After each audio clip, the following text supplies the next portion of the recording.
All right, so hi again, everyone. This is our MVP chat. We're looking at Microsoft Dynamics CRM 2016 today as a preview to the release that's coming up. We have a really great panel of Microsoft MVPs for Dynamics CRM joining us today, which we're really lucky to have and fortunate to have. And you know, I think everyone on the line also appreciates it. We had a great turnout for today's event with folks signing up from all over the world. I was just telling the panelists, I think we have 29 countries represented in the audience today, at least registered. I'm not sure exactly how many are actually on the line, but if you want to let us know in the chat what country you're connecting in from today, we'd love to hear that. We have Chris Cognetta on the line, Alex Fagundes, Yuka Niranen, and Gretchen Opfertue.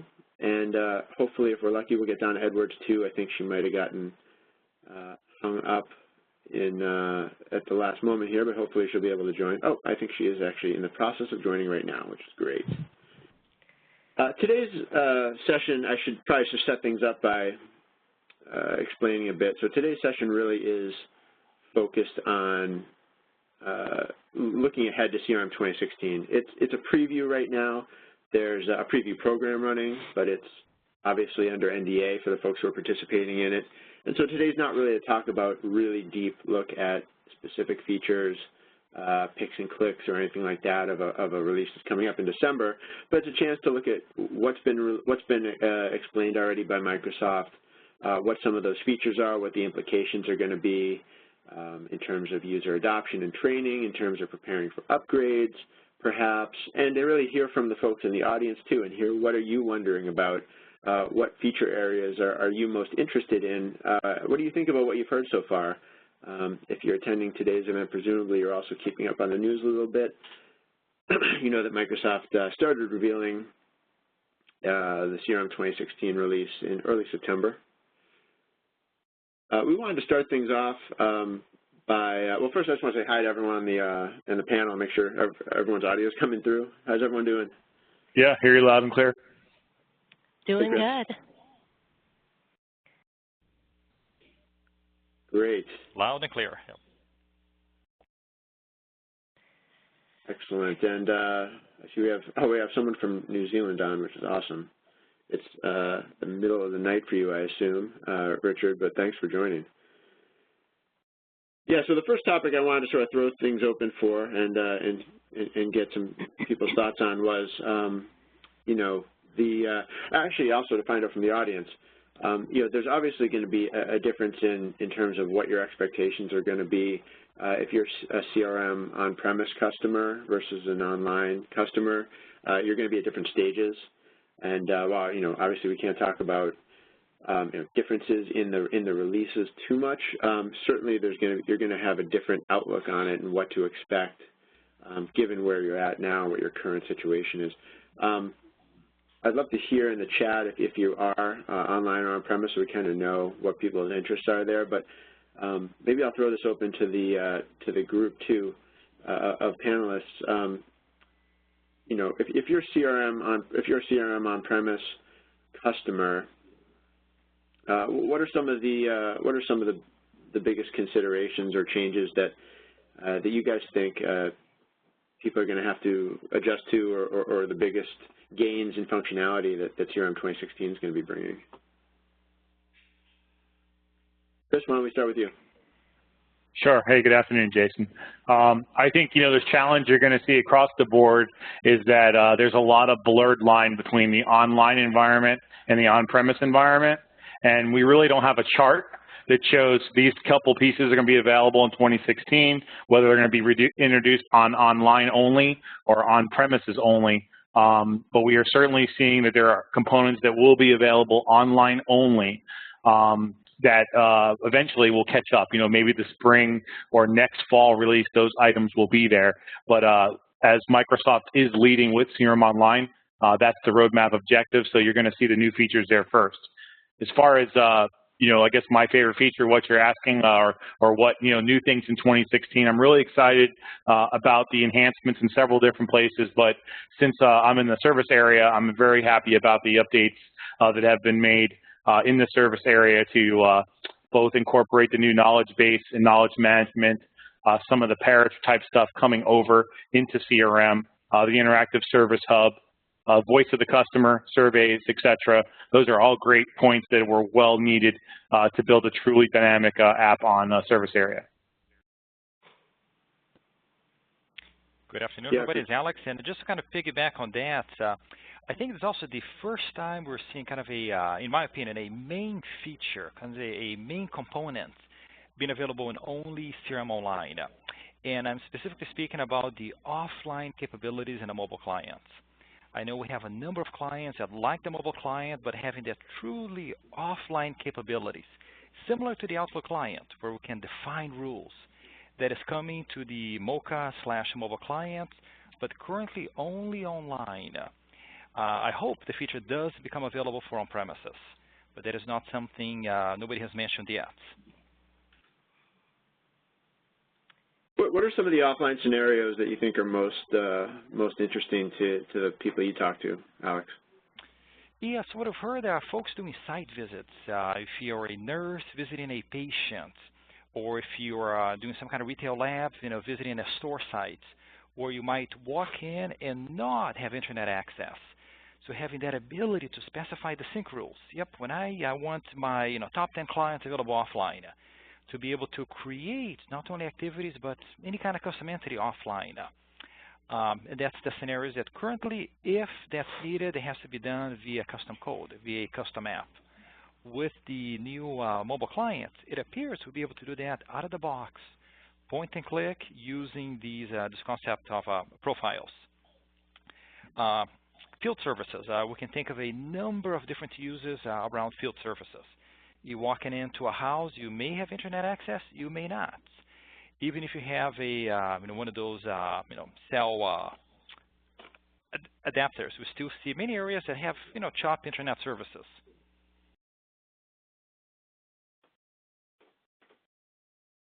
All right, excellent. Hey, Donna, do we have you on audio yet? I guess we don't yet. Okay. Yeah, I mean, Gretchen, any thoughts from you in terms of the online versus offline customers that on-premise customers that you're thinking about right now, in terms of how you're going to be guiding them on what to expect, how to adjust? Well, I think we went through a big wave of excitement this past spring when Update 1 was released for CRM Online, and there was a whole bunch of really awesome new features. And now I'm excited to see the on-premise customers being able to get that through CRM 2016. So primarily stands out really huge, the new navigation that was released in Update 1 for CRM Online will now be available to on-premise customers. And things that are incredibly powerful, like the OneNote integration, potentially. I'm thinking about 2016 for both on-premise and online customers, all of the Office integration features, the Excel integration, the Microsoft Word integration, the global search, which was actually in Update 1 as well, coming on-premise. These are all things that I think will really impact end users of all different roles, so sales, service, if you're doing a XRM implementation, those features will impact you in a big way and bring a lot of value. Yeah, and you made a great point there about, if you're on-premise and you're really eager to go to CRM 2016, you're rolling up the spring 2015 features anyway, right, as well? Yeah. That's a real good way to think about it. Yeah. Even though, what we're talking about in 2016 is still not completely revealed, there's a lot you can see with Update 1. You can start a CRM trial and see what's new in Update 1. So there's a lot to consume there. Yeah, for hey, sure. Jason, just to mention for our audience out there, there's a CRM Customer Center. And on the CRM Customer Center, there's some good links into what's new and what's there, and a lot of times I find myself going there as well to see, you know, the differences between 2013 spring, fall, 2015 spring, fall, and soon to be 2016. So a lot of the things Gretchen was talking about will show up there. Yeah, the Microsoft product team did a ton of YouTube videos that are linked on there, and they just pretty much overviewed every single new feature. So it's really great content. Yeah, I agree. I was actually just looking at that before we started to kind of collect, to make sure I was thinking about all the relevant things that have been put out there in terms of what's coming, and I just posted a link to that. I saw that Donna appears to be on. Hey, Donna, can you hear us? I think I might have to open up your mic. I can hear you guys. Hey, I can hear you just fine. All right, great. Yeah, sorry about the video issue, but we can hear you, which is awesome. And yeah, you know, Gretchen, you made the point about many of those Office solutions, and maybe I could use that for. I'd love to hear just to get Yuka involved as well, because I haven't heard from him yet since we've been live. You know, the introducing Office solutions, bringing your customers ahead on CRM, the spring 2015 release, who might be on-premise. What are your thoughts there?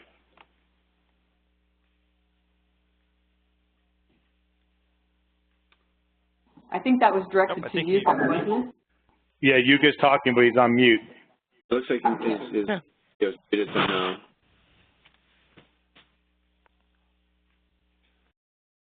Hey, Yuka, yeah, so something might have gone wrong with your audio. You might want to just try disconnecting your audio and reconnecting it. That's my best guess at this point while we're live here, if you can hear us. But Donna, I'd be happy to throw the same question over to you. Yeah, that'd be great. Would you mind just repeating that, please? Yeah, you know, the idea of on-premise customers and the fact that they're getting you know, both some of the spring 2015 features and you know, all the features of 2016 release coming up.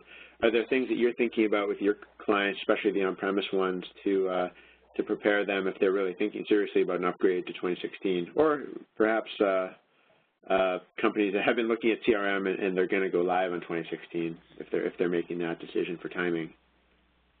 Yeah, absolutely. There's a lot of things that we're doing there, Jason. Those are some really great talking points. I'm sure we all have a lot to share with regard to that. So let me just start by saying that if I have CRM 2015 on-premise clients, I'm trying to encourage them to move online.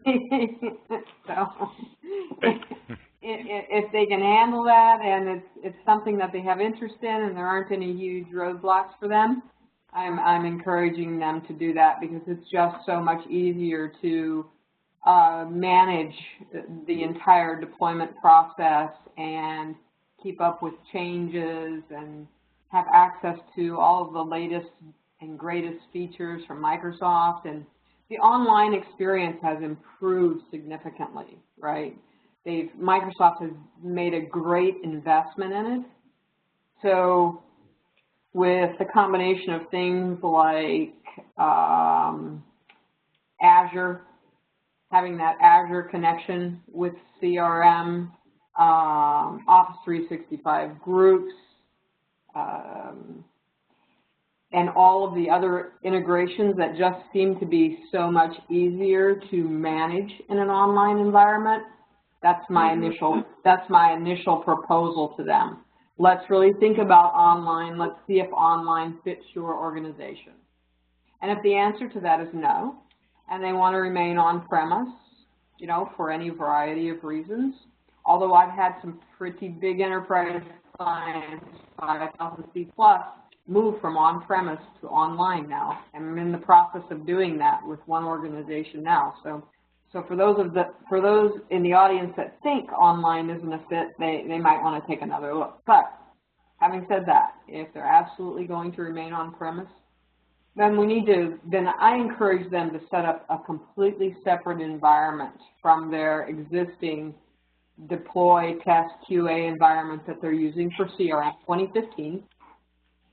Set up a brand new environment for testing all of those things that are going to be available to them in CRM 2016. And it also gives them the opportunity to ensure that they're setting that up in a way that they can integrate with the new Office features and other new online features as well as their back-end systems. So set up that completely new environment and secure it, right, so that they understand that email and those sorts of things aren't going out when they don't want them to. And start doing that upgrade process in that environment and testing from that environment so that they've got the full picture when they are ready to go live. That certainly makes sense. And interesting that you say you've seen a string of on-premise to online upgrades, migrations, you might call it. Do you think that'll continue? And I would throw that open to the other folks on the line too. Is that something that you're also seeing a fairly common scenario, the on-premise to online upgrade or migration? Hey guys, I am personally seeing a lot of that. I'm going to let Alex and everybody else run with it, but just to respond quickly to your question, I am seeing a lot of people move from on-premise to online or a hosted environment in the cloud scenario. Mm-hmm. Yeah, same here as well. Can you hear me now, actually? Yep. Yeah, we can. Yep. Excellent. So managed to fix the mic issue there. So also from our perspective, I think that many people who are currently in on-premise environments and they maybe like not be keeping up with the latest updates and could be running on 2011, for example. So really most of the time when we go to discuss with them and show the options there, so when they see that, okay, there would be, of course, lots of work in, of course, doing the major version upgrades, but then if you look at the total amount of effort needed for then going online and with also the kind of benefits that you get from that in terms of functionality and then, of course, the ease of the future upgrades, then that really is a key selling point of like making them choose online at that point. So yes, I'd say definitely that's more and more people from on-prem environments are now planning not sure rather are they going to go to cloud, but when and how will they get there in the most optimal way. Yeah.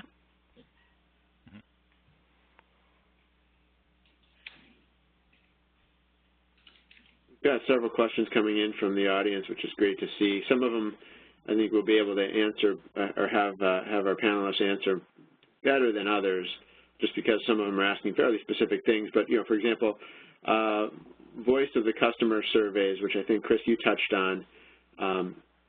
So Helen was curious if anyone's had a chance to play with that capability and can say anything about that. We've all seen it, and we've all seen the demos of what the feature capable set is there. Microsoft, again, seen surveys as a big weakness in the product, has delivered that feature set. I think it has a nice, robust editor, the ability to add a ton of different questions and multiple response choices, slider bars. You can even use Azure storage to store and present those out to your customers. So from like a web hosting perspective, you could publish it out.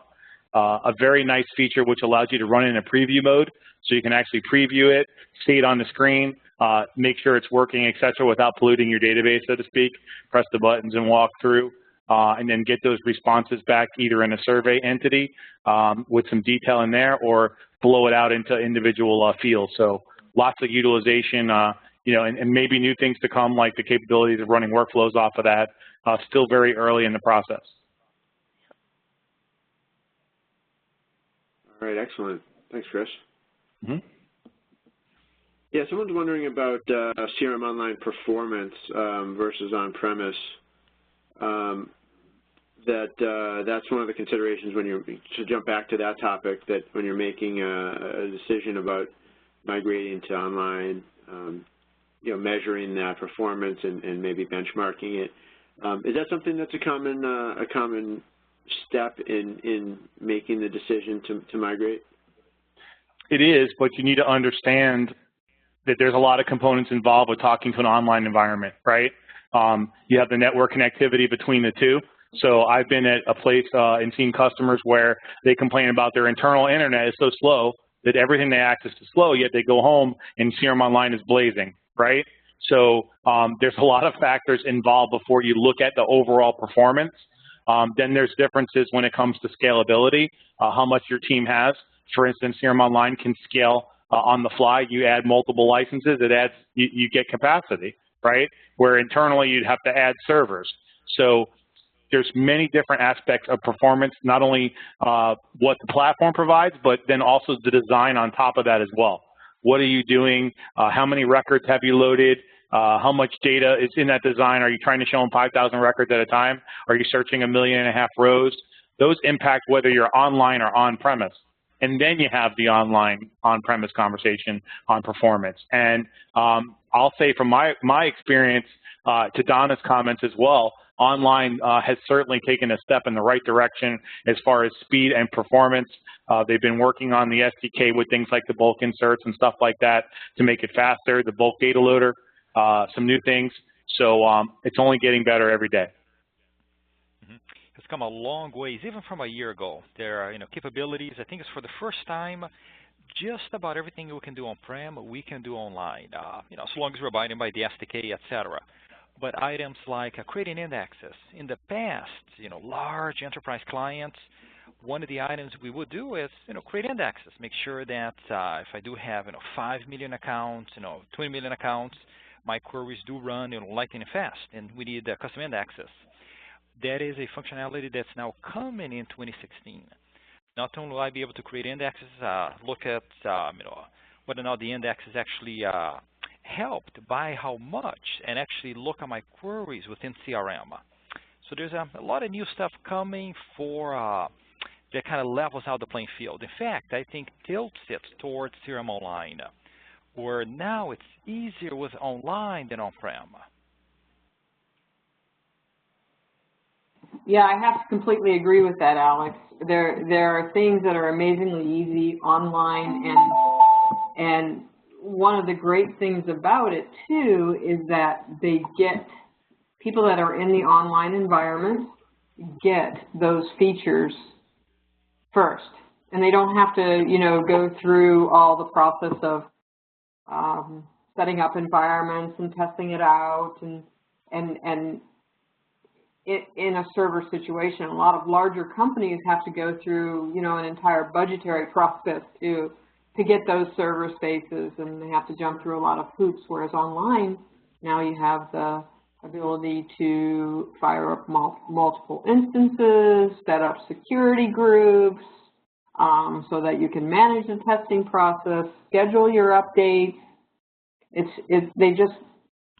Microsoft's done a great job of getting online into an enterprise-ready scenario. And then when you add Azure to that, and having the ability to connect integrated services through Azure to other back-end systems, it's pretty powerful. And it's going to get better. Like, for instance, I have one client right now who's testing out the Office 365 groups in the online environment, right? And that Office 365 group scenario, I believe, is with the integration with CRM, I believe, is still in preview. Yeah. But they're testing it out. We're setting it up. We're working through the issues. And by the time that they're ready to go into production scenario, they're going to be all set to go with CRM Online, Office 365 groups, integration leveraging Azure through to their back-end systems. It's an exciting project, and I'm really glad to be happy to be working on it. And they're taking their on-premise installation to online simply because online is enterprise ready now.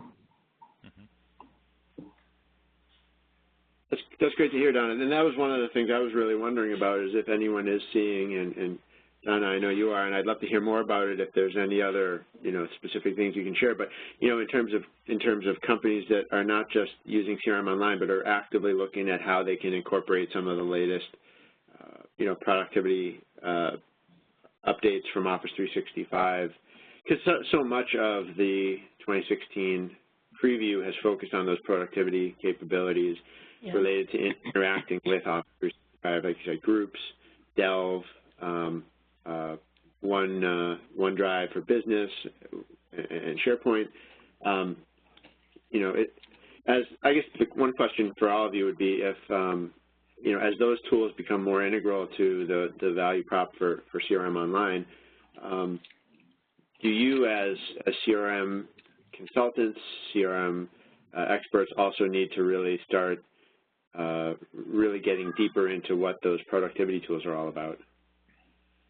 Yes, definitely, I would say so. I mean, if we look at the skill set that you used to previously require from a CRM consultant a few years ago, and nowadays if you go into a new client and they start deploying CRM Online, and then discussion goes into these productivity features, and pretty soon you'll find yourself in the Office 365 portal, and when you step into that land, then it's also good to understand that even though it might seem like a rapid release cadence for CRM customers that we get 2 updates per year, then some of the services that are provided from the online cloud by Microsoft, then they roll out new features almost like every week or 2 weeks, like Power BI, for example, and things like groups, for example. I was just discussing that feature today with a customer who was really interested in finding ways for use that for then bringing the collaboration around big customer projects into CRM, but also then involving people who are not either licensed for CRM usage or are not then active users of CRM. So how do they actually tie those actions and the collaboration into still the kind of single truth of the customer? So having that also linked from CRM, then if you think about how those features evolve over there, then for instance, just this week there was a new groups application for the mobile devices released. So that already then gives you another touch point for using the information while out on the road. And then with the Office 2016 announcement, we also saw that there's going to be this new Office 365 Planner application, which actually is built on top of groups. So you can then have a kind of a task board for your groups, and that way you can then organize, for example, your key account management activities with that kind of very visual presentation there, and still have the information very well aligned with what's then the kind of the master customer record that you have in CRM. So there's the barriers are getting so low there that people will not actually know that when they are in CRM and when they're in some other application that's served from the same cloud there. So that definitely puts up the kind of increase the pressure for people also to keep up, not with just the CRM releases, but also then everything else that goes around in the world of the Office productivity applications in the Microsoft Cloud. Yeah, I'll tag on that too, just that as consultants, that means that we have to be able to help clients find their way through all of these choices.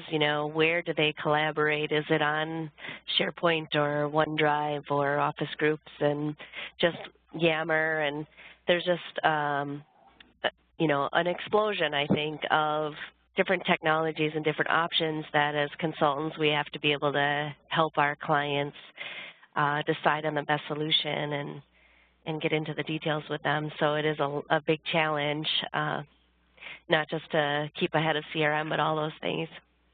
Explosion, that's the right word, isn't it? Yeah. All the new features and the products, all the new integrations that Microsoft provided. We haven't even seen what Field 1's going to bring to the table, the Parameter acquisition, the survey stuff, all the new pieces, the special apps for CRM Online, the Office groups, the social engagement. It's just a broad spectrum that really allows us to build a solution that you can't get on any other platform in the world. And that's why I know me and my peers here are certainly loving the time in Dynamics. It's a great time to be here. Yep, I couldn't agree more, Chris and Gretchen. The integrations that are available through all of the different applications and all of the features now that we have to offer to clients, it's a position that we haven't ever experienced before, and each year it just continues to grow and grow. And if there isn't something, from my perspective, it's when I offer CRM Online to a client, I'm not only offering CRM Online, I'm offering full marketing integration, social media, parature from a knowledge base and customer interaction perspective, and all of the other solutions, Office 365 Groups, Yammer Enterprise Collaboration Tools. Power BI is, to me, just an amazing analytics tool. So we're no longer going in and just offering Dynamics CRM and the Outlook integration. We are truly offering full enterprise tools for clients and organizations to manage their customers in an intelligent, real-time, interactive mode that we haven't had the opportunity to do in the past. And it's here today, and it's great. I love it. And sometimes with on-premise, that can be more challenging, right? Because then we're interacting with their networks, and we're trying to get through their firewalls and their securities and, you know, other company constraints and logistics that we have to work around, whereas with CRM Online, it removes those barriers. We've had several questions come in the last few minutes, and I think to the panelists, you can probably see those down in the Q&A area. Are there any that you want to sort of pick off and address right now? I'd love to get some of those answered from all the stuff that's come in so far. I'd be happy to. I can pick one for the bottom up. So somebody asked about encryption. Encryption is something that is coming to CRM Online. Again, to level the playing field, in fact, to make it easier with online. But a CRM Online customer will have the ability to turn on encryption at the database level. So everything's encrypted at disk while at rest. And you may have the ability to control the encryption keys. Again, making it easier than in an on-premises environment. That has been a requested feature from a lot of our large clients, medium, large size clients, so that is coming to CRM Online. Yeah, and I would say for on-prem, you know, you have the TDE as the option. You already have the key that you can extract during the installation. So from a CRM on-premise perspective or private cloud, Azure, that capability is already there. And there was a question there about the use of groups versus access teams. And really, if we think about access teams as a feature of CRM versus then groups as a kind of a very wide construct in the whole Microsoft Online platform, then those really are quite different use cases. And the thing there really is that when we go sort of out from CRM into the groups territory, then that's going to be a lot less hierarchical and less structured than maybe these kind of security models that we are used to defining in CRM. So that's not going to be something that you define once and then you use it for many years, but rather something that should then evolve as new needs for groups arise. So that's a very different kind of a way of thinking about this sharing and security models. And right now there's as mentioned, it's a preview feature for CRM, and we don't really yet have best practices for like what should it be applied for. But as we see that each and every product that Microsoft is rolling out in their business productivity platform, then it's going to have groups integrated there. So yes, you definitely should take a look at that and think about maybe can you replace then some previous sharing features that you've employed there, or some ad hoc workarounds, and then use groups as the kind of the feature that will then enable the teams themselves to like decide on who should be a member of which group and see what information in the systems. Yeah, and adding to that, that's one of the large issues I come across when troubleshooting a platform, as far as the size of the POA table, which stores all security rights for the records. And the more that you individually share a record, the more rights it adds to that table, hence hampers performance. So to Yuga's point of using the access teams when you have a group of people who want to share, or team access, that's the way to go. There's a question here from Tim. Go ahead, Donna. Oh, thanks, Chris. There is a question here that's a little bit out of my area of expertise, but it's been sitting there for a little bit. I just wanted to grab it, and it's the one, and probably Alex is probably the most qualified of all of us to address this, but it has to do with the batch processing, long-running processes via the SDK, and that there's some limitations on how long processes can run, how long plugins can run, that sort of thing. But my initial response to that is that from a data cleansing process integration perspective, be able to, you know, make multiple updates, CRM, and work within, you know, whatever constraints might be there. There are quite a few companies that have developed some really good tools for that. And one of the tools that I would look at with respect to, you know, making updates to CRM Online in a multi-thread scenario is Kingsway Soft. Daniel Kai's SSIS integration toolkit can provide some relief there. Alex, you have something to add to that? Looks like we've got some feedback here about it's not a parameter, it's hard 2 minutes. I understand that, but what I'm saying is you can get that multi-thread capability with regard to being able to, you know, do updates and modifications and changes in CRM Online using that SSIS toolkit and some of the other solutions that are available, like Scribe, Cozy Rock, that sort of thing. But yeah, Alex, as well as go ahead, Chris. As well as scaling that solution too. So just because it's single threaded on one, you can scale the actual integration server to support that as well. But I'd be curious, he has not mentioned what he's actually trying to do with it. You know, if you're trying to bulk update the CRM database and waiting for it to come back, that's not a good scenario, right? So we're looking at, if you could give us more information about that and what you're trying to do with it, maybe we can give you some guidelines. But yes, I think Donna's response on, you know, using Kingsway software, tuning that software to be more multi-threaded would help. Yep, exactly. And we have had some very large jobs where we use the very large machine, often in Azure, you know, multiple procs. We've used the Kingsway Soft adapter and literally break out your jobs in many, many parallel operations.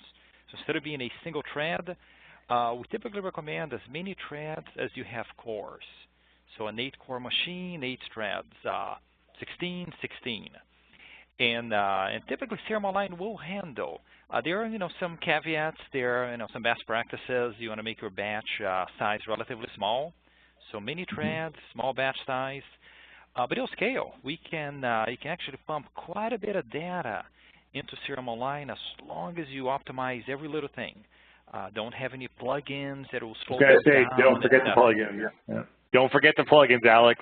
That's where I was at too. A lot of people don't understand that when you're inserting a record, it's going to fire that plugin as if you're doing the interface. So it can be best practice sometimes to insert data with the plugins disabled, and then bring the plugins back in. It really depends on if your architecture and your design can support that, so that when the user then opens that record, it then takes the next step. Maybe it executes the plugin there, et cetera, versus trying to execute them on a load.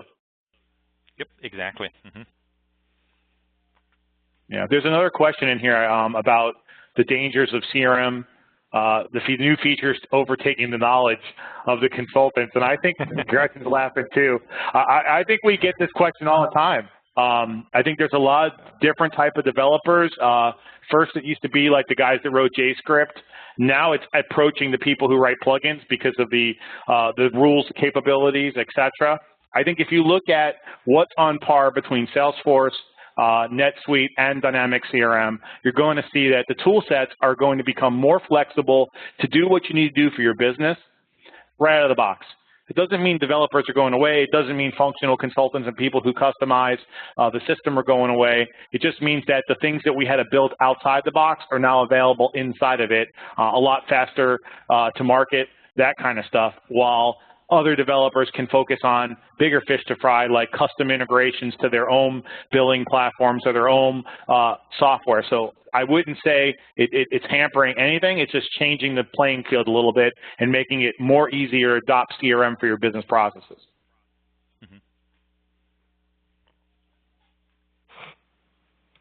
There was a question in here too about exporting from Excel into currency fields, and I believe that was fixed in Update 1, where the formatting of the fields is now carrying over into Excel. So if you are on-premise, that should be part of your CRM 2016 release.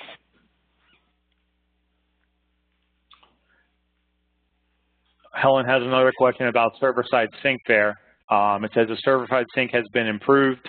A lot of talk about stability. Any comments? I'll be the first one to say that anything better than the email router we want to go to. No pun intended, but being the capabilities of not having to install that software, which is key for somebody in the online world, and be able to do web service to web service calls has been a huge improvement. You will see the online to on-premise connection or hybrid model for this release.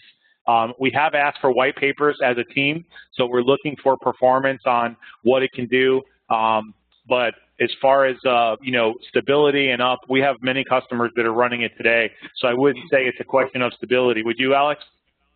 Yeah, nope, I agree. And I actually say there's been a number of improvements with Update 1.0. So we have had clients and struggled a little bit, and especially the larger clients with a couple hundred mailboxes. But a lot of things have settled down after Update 1.0.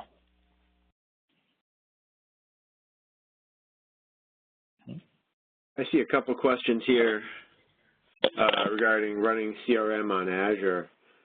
It seems like it's now becoming a much more viable option that Microsoft is sort of embracing, in addition to traditional on-premise or hosted,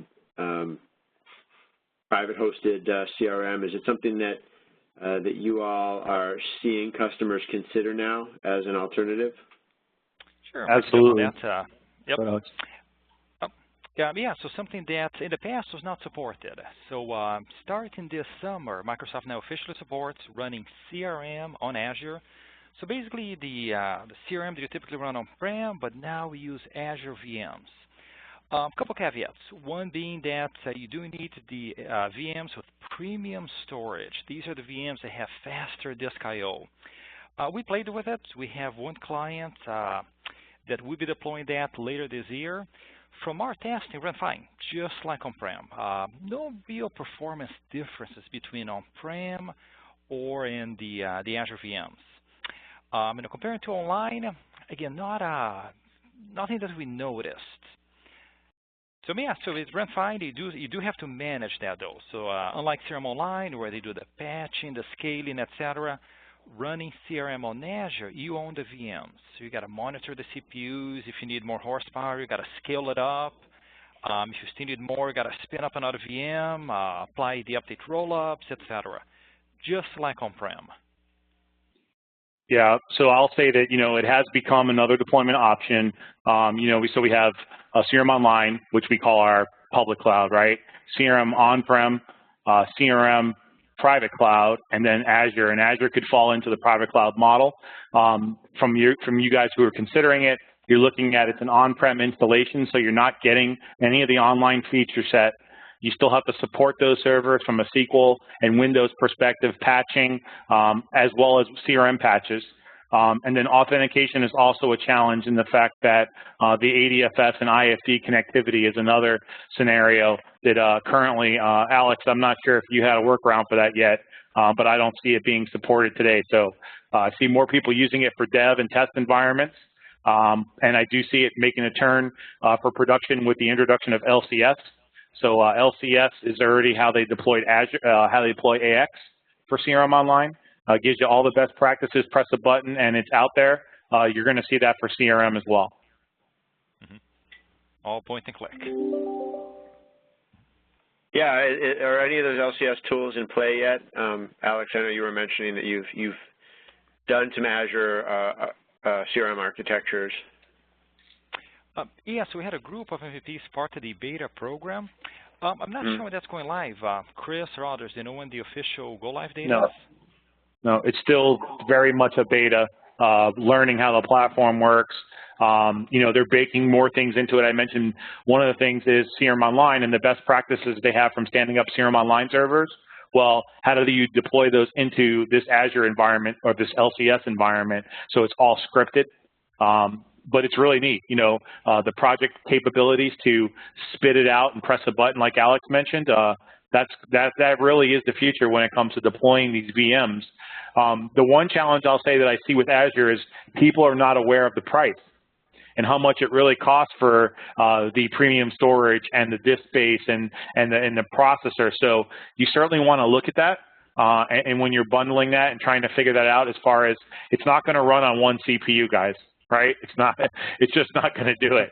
So, you're going to have to bump up into those higher price ranges, which cost more money to do that. And that's when it opens up the door today for other solutions like a private cloud or an AWS. But again, Microsoft is a cloud-based company, cloud first, mobile first strategy, and I can only see that getting better. Yep, I agree. And that tool set is in preview right now. It's in test and beta, as Chris and Alex mentioned. But AX is live, so you can get a flavor of what it's going to be. But it's going to be an amazing way to deploy CRM in the cloud with just a couple of clicks and point your cursor and grab the features that you want, and the entire CRM deployment is going to occur. So keep an eye out for that. A few clicks and a big credit card. Nice. That's right. But keep in mind, though, right? I mean, on-premise deployments come with a lot of these expenses too. Wouldn't you agree? Sometimes more. Right? Yep. Mm-hmm. Yeah. I agree. Plus, you have to factor in the resources that require keeping that infrastructure updated and maintained, and so there definitely are costs. Companies absolutely have to do that comparison, and those are all great points that you guys have made. And you always have to look at the costs and the benefits, the pros and cons. But I do think it's going to be a fit for some clients. And the good news is that, right, you have choice, right? You've got CRM Online, you have Azure, you have Onpremise, you have private cloud. You can have whatever flavor fits your organization.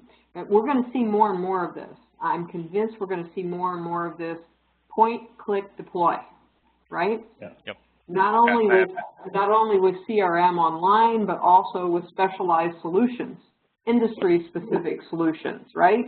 So you want to go out and you're a banking organization and you want to point, click, deploy a financial services solution. You're going to be able to do it. I just see this coming. It's right there. We're almost there, and we almost got that ball over the goal line. Yeah, TriBridge is out there with the Fender 360, the capabilities of running a complete jailhouse end to end. Those capabilities being cloud-based. You got to think about these systems that we're replacing too, right? In some instances, they're 17 green screen pages that these poor guys are having to click on to work a Fender through, and these older public sector type companies where they can get a great advantage of using this online infrastructure, private cloud. We're also seeing the trend towards hybrid cloud too, which is where you're mixing a data center or their own private cloud with an online or a public presence to give that truly end-to-end connectivity. Again, I'm so excited about this stuff because it's all infrastructure to me, so I love it.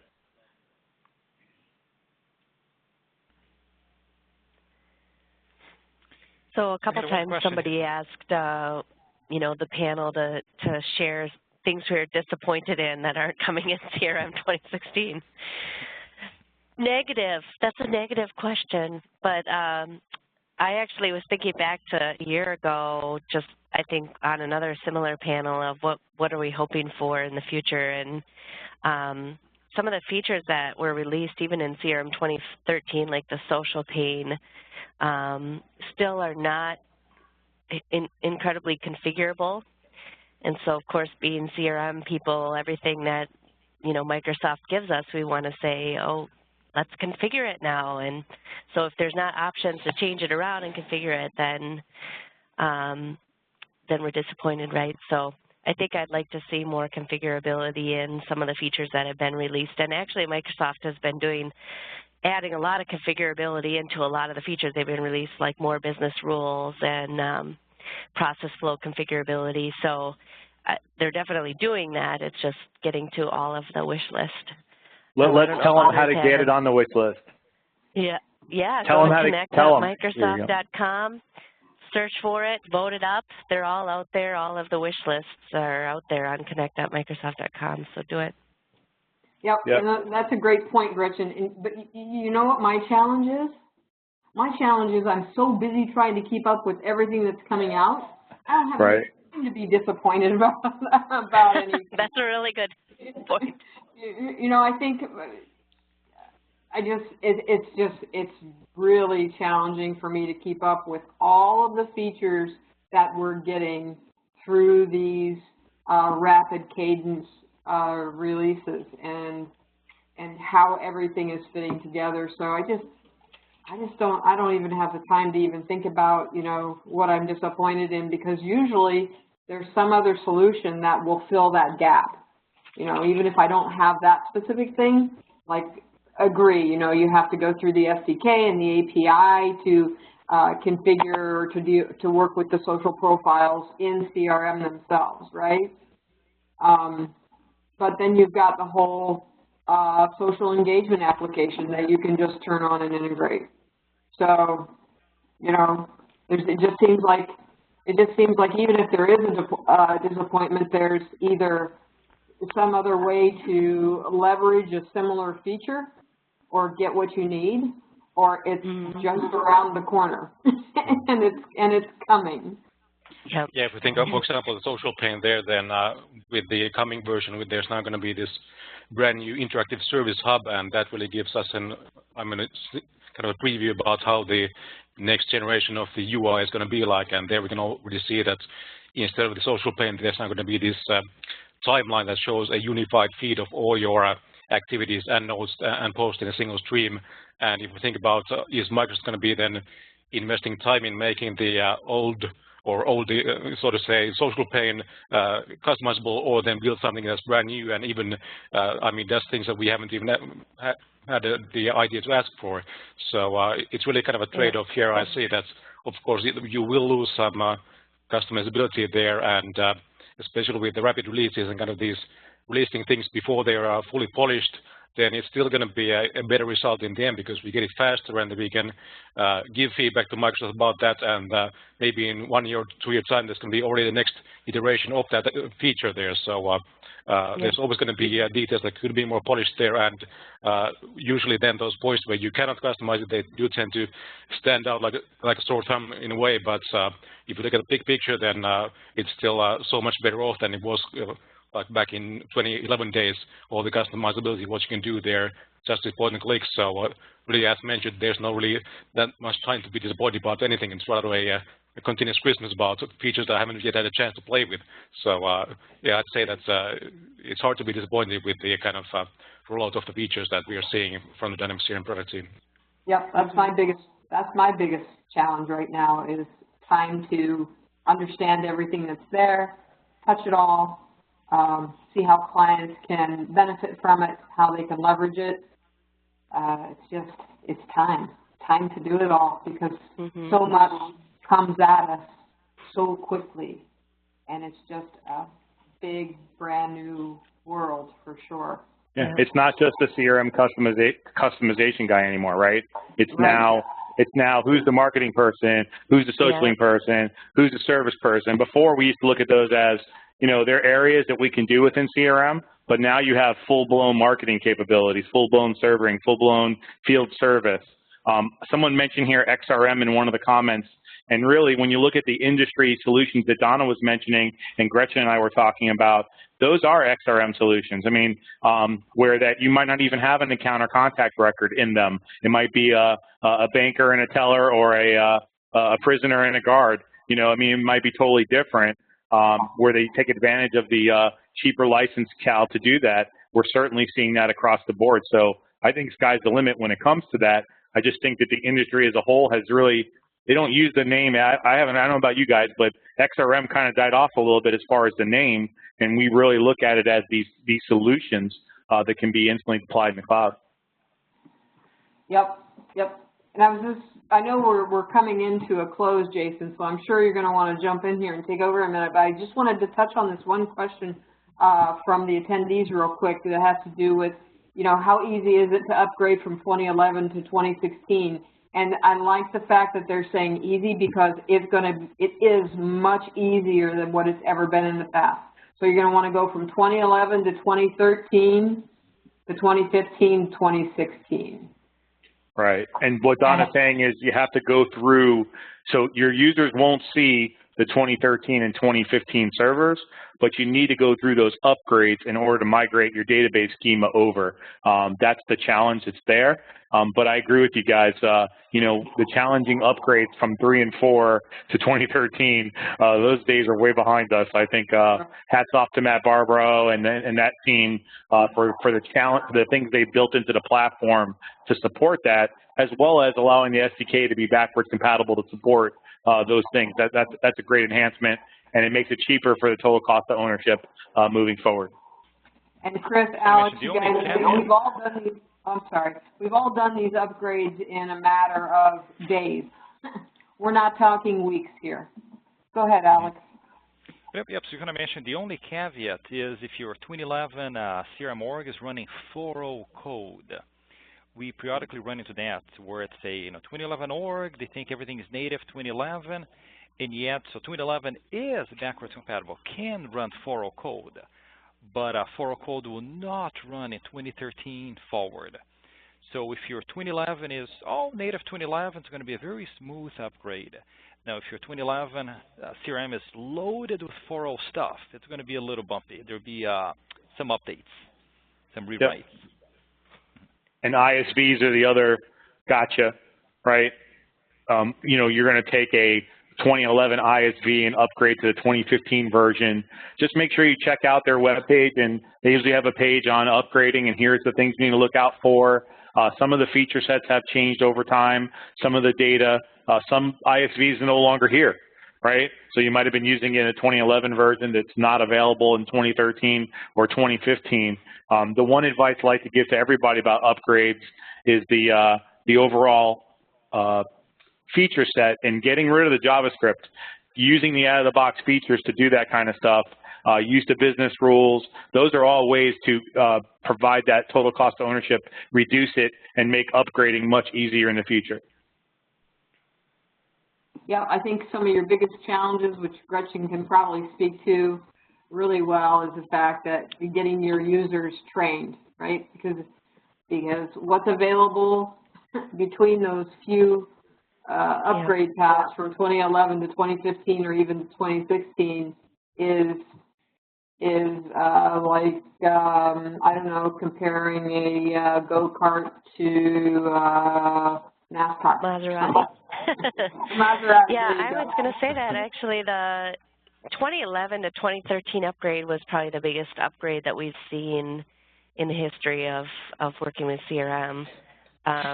In terms of training users, and so the benefit is actually coming to 2015 or even 2016, you're going to have the new navigation, which is going to make it easier, I think, to train users, but they still have to switch from the side to the top, and that involves some hands-on experience to be able to really wrap your mind around the new layout. But other than that, I think it's the upgrades have been pretty easy, and people are doing hardly any training between 2013 to 2015 and then now to 2016, I don't think. Yep. Unless you're really rolling out a ton of the new features and taking advantage of some new things that you want to specifically train, just navigating and doing your own processes shouldn't involve a lot of training. Yeah, I mean, that's the highest, that's the adoption issue right there, right? 2011, 2013, even if nothing's wrong with your code, you still have to change your user's mindset on how they do things. So great point, Gretchen. And we know what car you want now for Christmas. Yeah. I know we're getting to the top of the hour here, and if our panelists have to go, please do let me know. There's at least one other question I would love to get to out of all the ones that have come in here, and that's really about continuous deployment with CRM Online. Are you using any tools for that? You know, with these 6-month release schedules. You know, if I understand the question correctly, and maybe correct me if I didn't, but you know, how are you helping your customers adapt to that, to the continuous rollout of new features? Anything that you're doing there that's really helping them stay current? So one of the things that we're leveraging is the multi-instance, right? It's really easy to fire up a sandbox and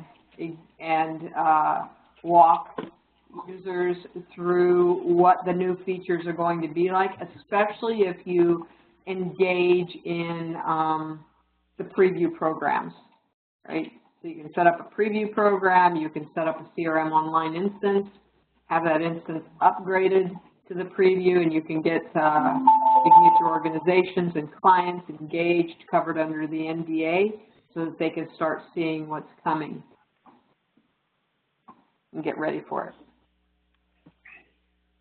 And also one thing worth mentioning there is that, I mean, the upgrades, even in online, they're never a big bang that just happens. I mean, of course, there always needs to be proper testing, the multi-instance help there, but then also there's nowadays the update policy by Microsoft is such that you can actually skip every other version also in online. So you only have, for example, updates to every major version, but not the minor versions. And then if you still count it into that time frame, the kind of the preview program, so you can get a head start with a few months by joining in there, and then you still have like half a year to like actually set the time for production upgrades. So if you have complex integrations or some deep customization in the UI, then still online will provide you plenty of time to keep your integrations and custom apps updated. So I don't think that customers are really seeing that as a big threat of having to like upgrade based on the an external schedule, but rather they have the flexibility to choose that at what pace they want to upgrade. But of course, it's different than in on-prem. It's now it's a sort of a continuous development of features and testing rather than a once every 3 years big bang projects. So I think we just lost Chris, who had a hard stop at the top of the hour. Is there any other question maybe for, I'd throw this to each person. Is there one more question maybe you want to take, or do you want to start wrapping up?